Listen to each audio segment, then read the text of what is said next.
अमेरिकी सदर Donald Trump ने ईरान के खिलाफ जंग जीतने का बड़ा दावा कर दिया। मीडिया से खिताब करते हुए ट्रंप का कहना था कि महज 11 दिनों में ईरान के 18 बहरी जहाज तबाह और 31 बारूदी सुरंगें नकारा बनाकर ईरानी अस्करी कुव्वत को महफूज कर दिया है। इन्होंने आलमी मार्केट में तेल की कीमतें कम करने के लिए स्ट्रेटेजिक ज़खायर से 40 करोड़ बैरल तेल जारी करने का भी ऐलान किया है। ईरानी पासदारान इनकलाब ने अब नए हरमेस की नाकाबंदी की बड़ी धमकी दे दी है।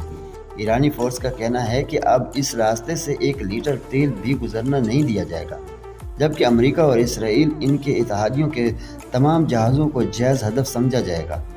इस ऐलान से आलमी सतह पर तेल की तरसील का बहरान पैदा होने का खदशा है। वफाकी वज़ीर तिजारत ने ऐलान किया है कि अगर आलमी मार्केट में तेल की कीमतें मज़ीद बढ़ती हैं तो हुकूमत पाकिस्तान इजाफी कीमतों का बोझ खुद बर्दाश्त करेगी ताकि अवाम पर बोझ ना पड़े। इन्होंने बताया कि मशक़े वस्ता की सूरत हाल के बहस कराची पोर्ट पर बहरी जहाज़ रुके हुए हैं, ताहम सऊदी अरब और कुवैत से मुतबादिल रस्तों के ज़रिए तेल की तरसील जारी रखने पर बात हो रही है।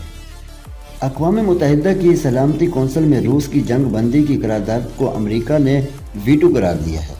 इसके साथ ही खलीजी रियासतों पर ईरानी हमलों के खिलाफ एक अहम करारदाद मंजूर कर ली गई है, जिसके हक़ में पाकिस्तान समेत 13 ममालिक ने वोट दिया है।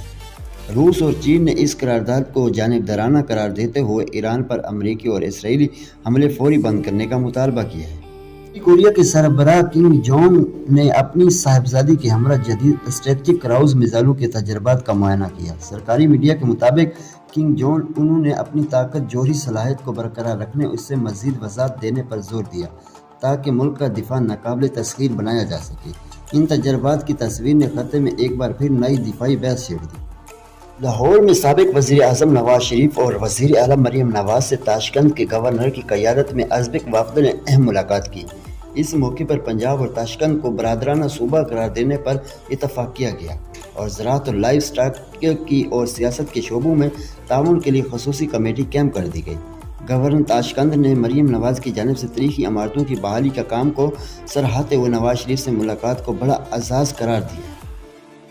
ईरान ने अमेरिका में होने वाले फीफा वर्ल्ड कप 2026 से बाईकाट का बाज़ाब्ता तौर पर ऐलान कर दिया है। ईरानी वज़ीर खेल अहमद के मुताबिक अमेरिका की जानिब से ईरानी सुप्रीम लीडर को शहीद किए जाने के बाद वर्ल्ड कप में शिरकत का कोई जुज़ नहीं बनता। इसने वाज़ेह किया है कि मौजूदा हालात में हमारे खिलाड़ी अमेरिका में महफूज नहीं, इसलिए ईरान इस आलमी इवेंट का हिस्सा नहीं बनेगा।